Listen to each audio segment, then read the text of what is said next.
Hello YouTube, this is shintigercurl here, that dude in the straw hat, presenting you with yet another Raw review. Not another wrestling review.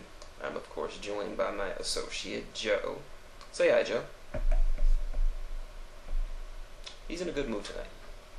Now I know in my last video I said I wouldn't be doing a SmackDown review because I had plans, but unfortunately those plans fell through.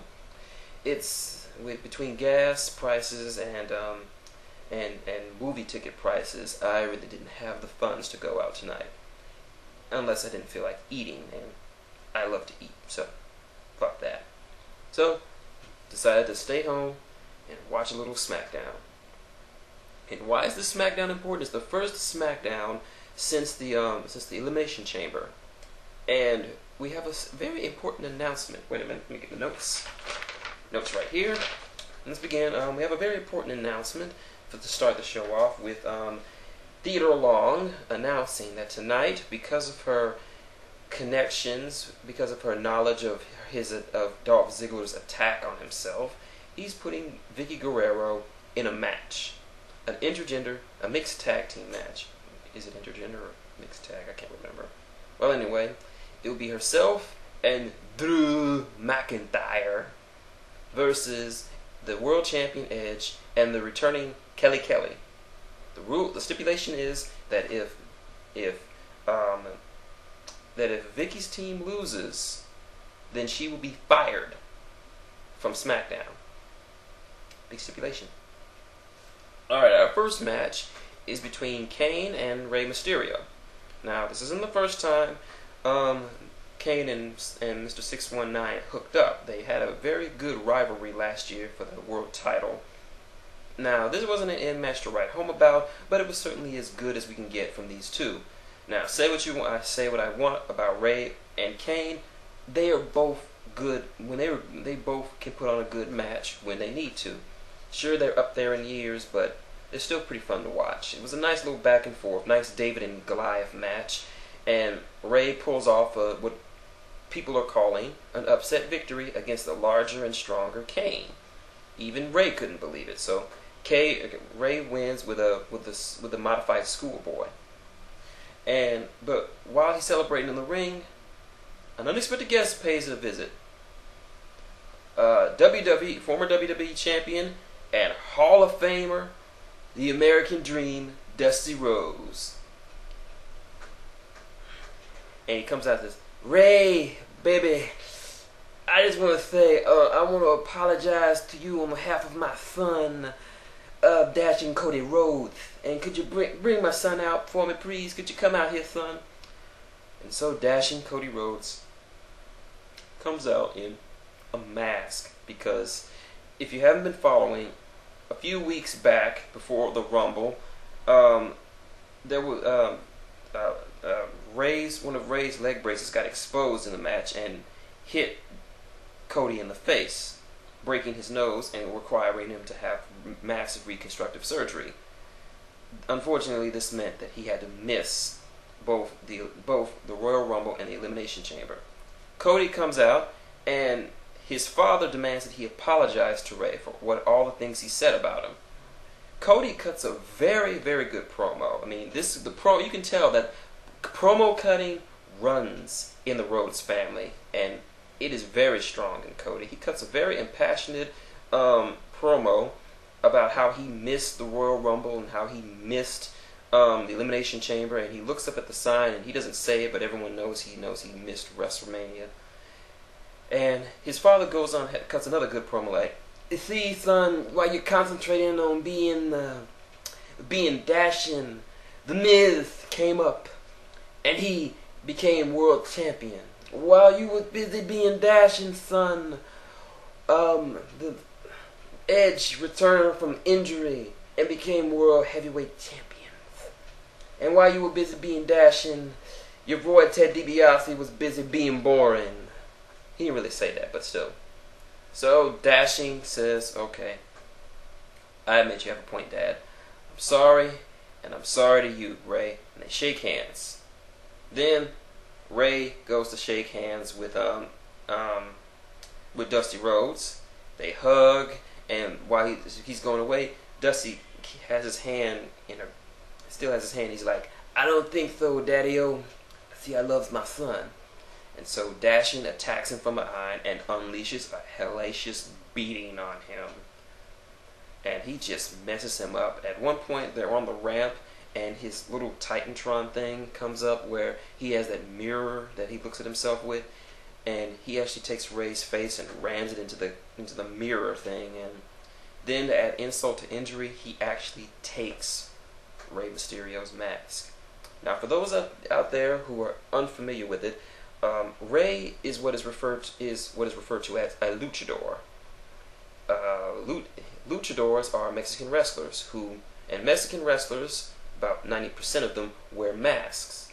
Now, while here in the United States, wrestling isn't taken as seriously as it should, in places like Mexico and Japan, it is taken very seriously. In fact, on a lot of Mexican news stations, wrestling gets an everyday segment in the sports section. They treat it as a real sport down there.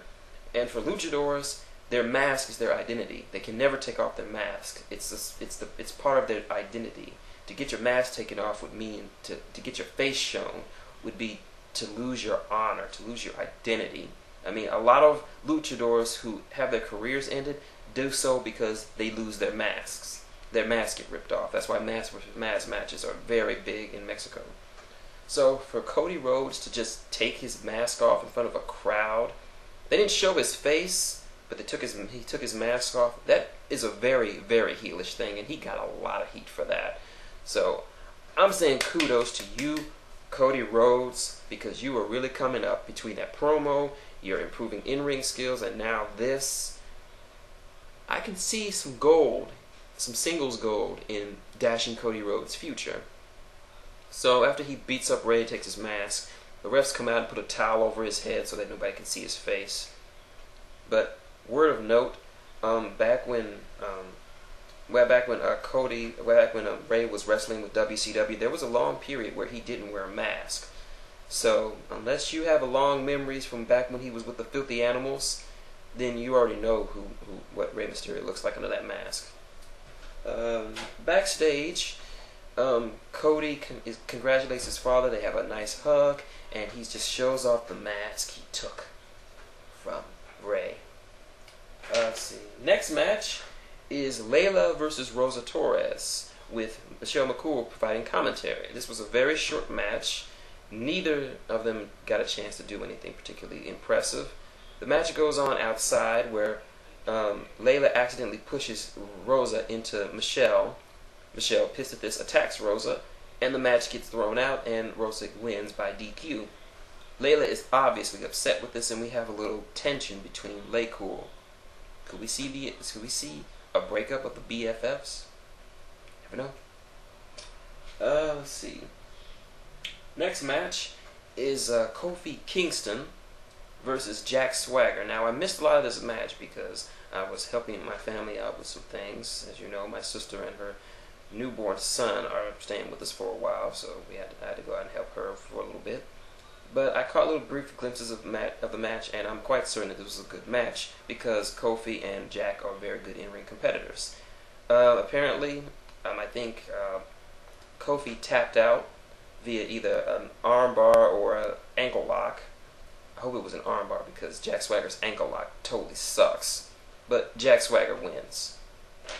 Okay, all throughout the night, Vicky goes backstage and is begging people to help her. She begs Teddy to rescind the match, but he's not listening. He begs everyone. She even goes to her nephew Chavo. And Chavo's like, "Oh, I'll help you, Vicky, but wait a minute. Whenever I needed help, you couldn't find time for me. It's always Chavo get my drinks, Chavo get my coat." Well, you know what they say, payback's a... Well, you know what they say. That's what he told her. They're still a little bit, it's still in the PG era, so. Let's see. Next match is Wade Barrett versus Big Show. And for the remainder of this match, the core is barred from ringside. This was just a fight. Barrett is getting progressively better in the ring, and of course the Big Show is always consummate at being the entertaining giant that he is. The end comes when they're brawling outside, and the Big Show takes out Barrett, and and he climbs back in the ring and wins via countout. Kind of rare for the Big Show to win for a countout.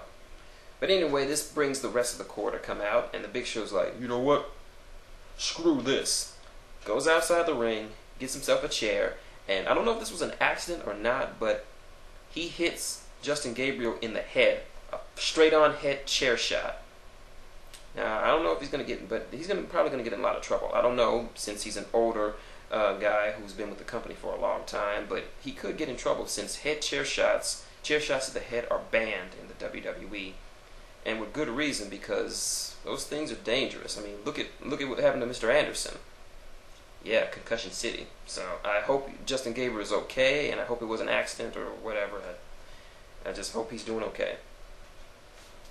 The reason why SmackDown seems so short, they kept doing a lot of recaps from Monday night for the return of Triple H and The Undertaker, as well as John Cena's battle rap to The Rock, but that's just it.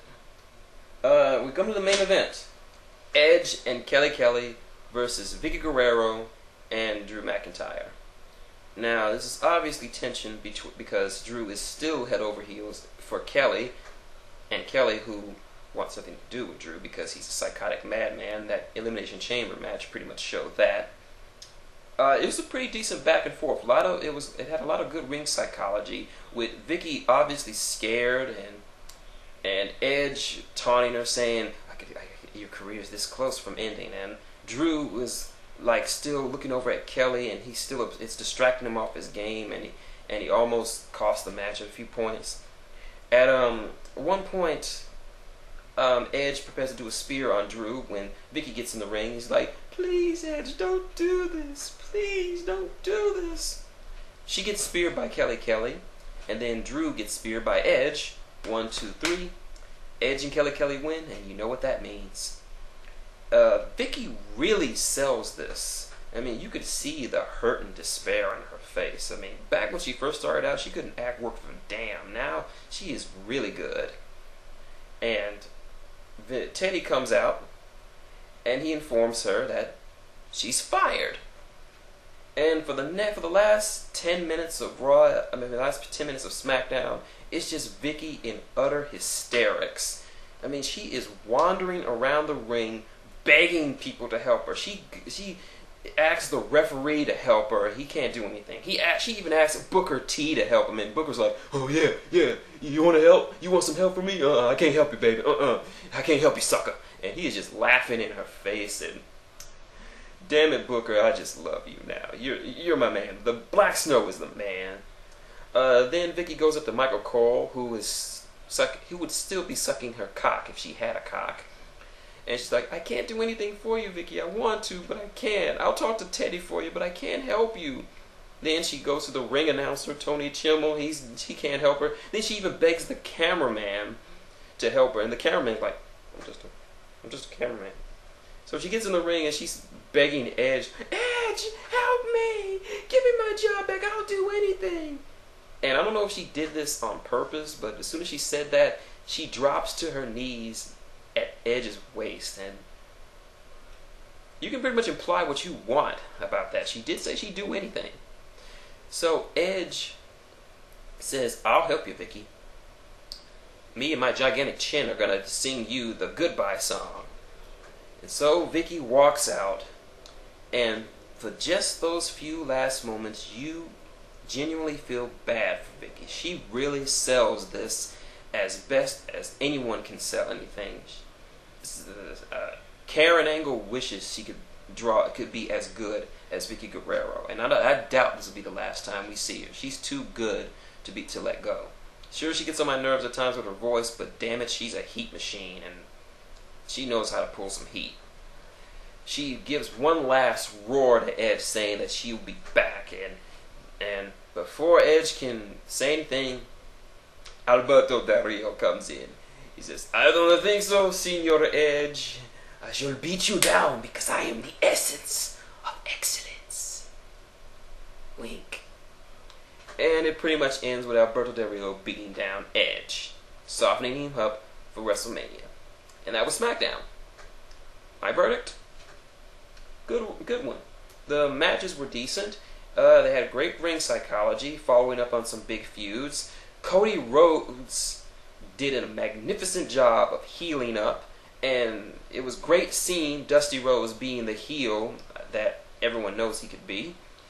It was the ending match had a lot of drama, and it finally sews up all this drama between Edge and Vicky Guerrero, and Booker T was, of course, and Josh Matthews were great on commentary. Cole, you're still a dickhead. So overall, this is a good one. What'd you think, Joe? He enjoyed seeing Vicky crawl out of there. So anyway, that's SmackDown. So I hope you enjoyed it. And I'll see you on Monday night for some Monday Night Raw. Until then, this is shintigercurl, that dude in the straw hat, and Joe, saying goodnight and wrestle on.